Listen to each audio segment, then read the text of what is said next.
We have passed the 6-month mark since the Russian invasion of Ukraine, and as the war drags on, the humanitarian need grows larger. Joining us now is a man who's been actively addressing the need on the ground. He is the founder of Hope for Ukraine, Yuri Boychenko. Thank you very much for joining us, Yuri. Good to see you. Good to be here. Thank you. You know, I'm constantly reminded that we Americans have short attention spans. So does our media. So the Ukraine war, while not entirely falling off the front page, is not being reported nearly as much as it was in the initial stages. But that's not to say that the suffering does not continue. It does, and in many respects, children are the bearer of the real suffering, aren't they? Yeah, actually, as I look back, this 6 months mark, the suffering of people is magnified to the point that it's hard for us to even resolve all the requests for help. In the beginning, a lot of people who escaped war zone, they were hoping that they can return by now, right? That the conflict is going to be over, they can kind of return back and start rebuilding their life. But now, 6 months pass by, and they're realizing that they probably will never come back. And the problem with the children as well is that, constant hearing of sirens once or twice a day, almost all across Ukraine, it does something to the psyche of these children where, they just becoming so shell-shocked, separation from their parents, because most of the fathers are in the army. So it's the biggest humanitarian crisis we have seen since World War II, and it's getting worse and worse with each day, especially since the winter's approaching. So we're looking into a very difficult time ahead for people of Ukraine.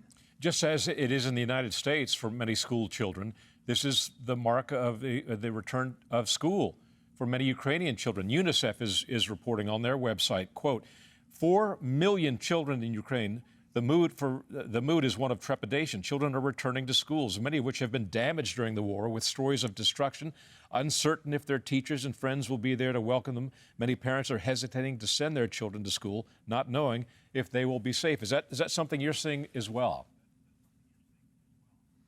Yeah, we actually have a number of events today where we were giving away the school supplies to the children in which school they had in-person education opened up. So all these schools have to have a bomb shelter in place. We supply them with bottled water, and all these children and teachers have to be trained how to, in the middle of the siren, they have to have a certain amount of time where I have to escape into a safe place.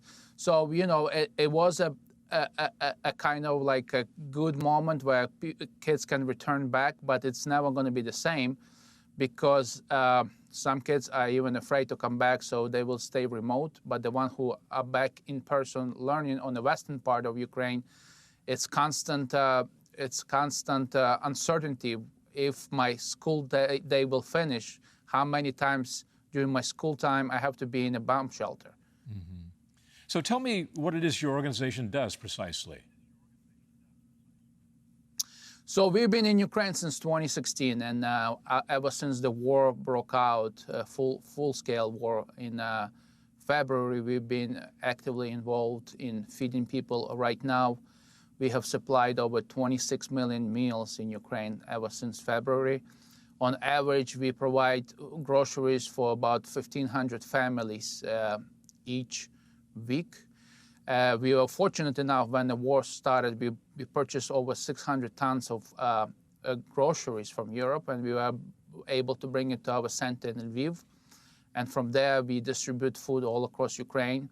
We also have a center for refugees in Lviv, and ever since the war started, over 1,200 people came through that center. Some of them stayed a couple weeks, some stayed for months.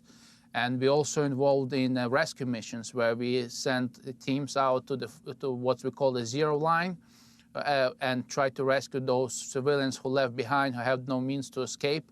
And basically at the present time, we have over 100 plus volunteers on the ground that are involved in all these things each and every day. We're trying to help as many people as we can every day. Is the humanitarian aid getting to the people who need it the most? I ask that question because I've read stories that in many cases aid is not getting to where it needs to be, either because of logistical difficulties brought on by the war or through corruption, things of that sort.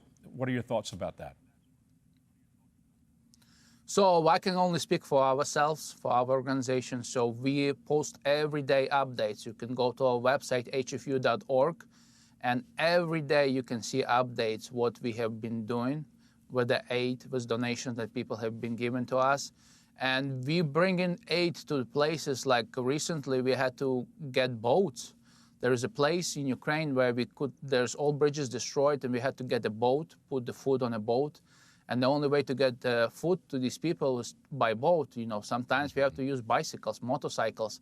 So on our part, everything what people have entrusted us as far as donations, we used all methods possible to get it to people in need. That's why we are working 24/7 to make sure that we are diligent with everything that people put in our hands. Yuri, we've got your address, your web address right up there on the screen for our viewers who want to contribute.